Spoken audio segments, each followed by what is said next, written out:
안녕하십니까? 좋은 아침입니다. 오늘도 여호와의 회의에 오신 분들을 환영합니다. 하나님께서 우리에게 주신 말씀을 듣습니다. 본문은 요한복음 8장 1절로 20절, 제목은 살리는 말입니다. 어떻게 말하느냐에 따라서 결과는 완전히 달라집니다. 말이 사람을 살리기도 하고 죽이기도 합니다. 말은 상대에게만 영향을 주는 것이 아닙니다. 내가 한 말이 다시 돌아와서 나에게 축복이 되어지기도 하고 또는 나를 상하게 하는 덫이 되기도 합니다. 오늘 본문에도 그러한 내용이 나오고 있습니다. 4절로 5절 말씀을 봅니다. 선생이여, 이 여자가 간음하다가 현장에서 잡혔나이다. 모세는 율법에 이러한 여자를 돌로 치라 명하였거니와 선생은 어떻게 말하겠나이까? 간음 현장에서 여인이 잡혀왔습니다. 사람들은 예수님께 끌고 왔죠.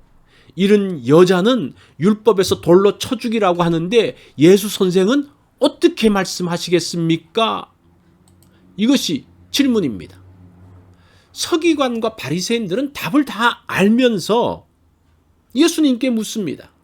이것은 예수님을 시험하여서 고소하기 위함이라고 합니다. 그게 6절에 나오죠. 예수님의 말씀에 따라서 이 여인의 생사가 결정됩니다.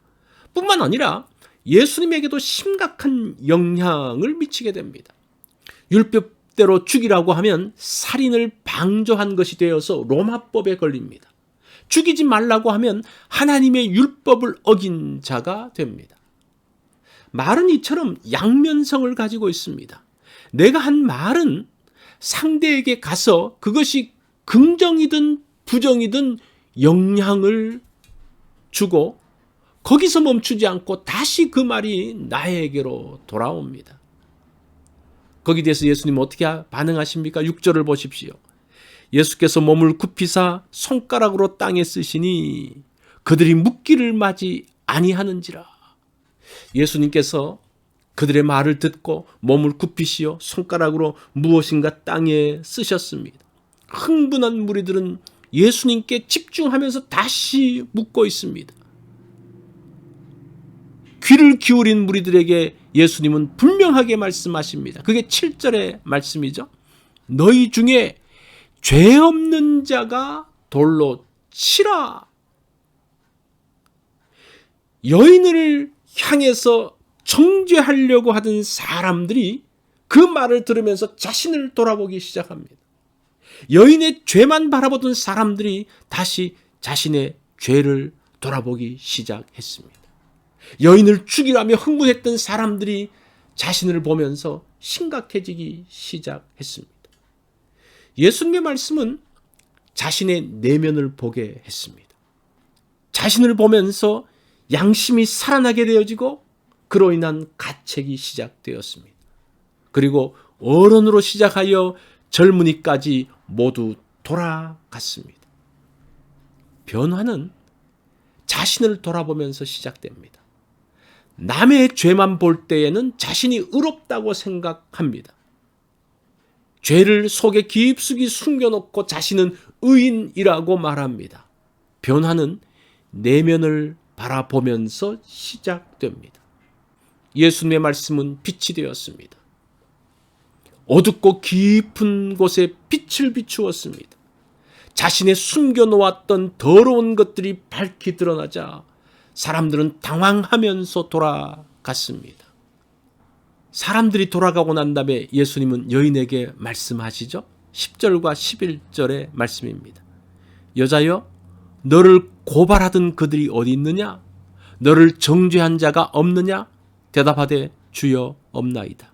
예수께서 이르시되 나도 너를 정죄하지 아니하노니 가서 다시는 죄를 범하지 말라 하시니.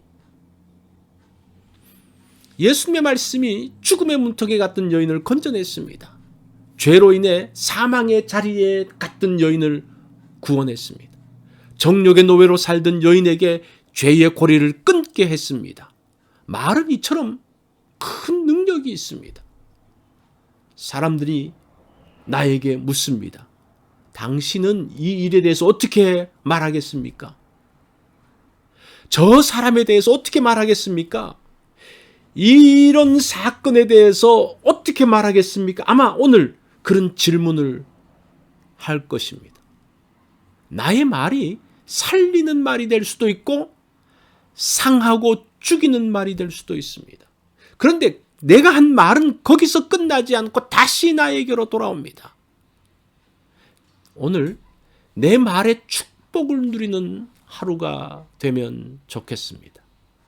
내 말의 축복을 누리는 하루가 되기 원합니다. 오늘 살리는 말을 하기 원합니다.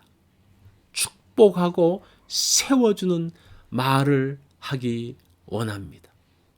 오늘 한 사람을 살리고 그를 세우는 날이 되면 좋겠습니다. 이것이 오늘 여호와의 회의에서 주신 말씀입니다. 이 말씀을 기억하며 하루를 살면 좋겠습니다.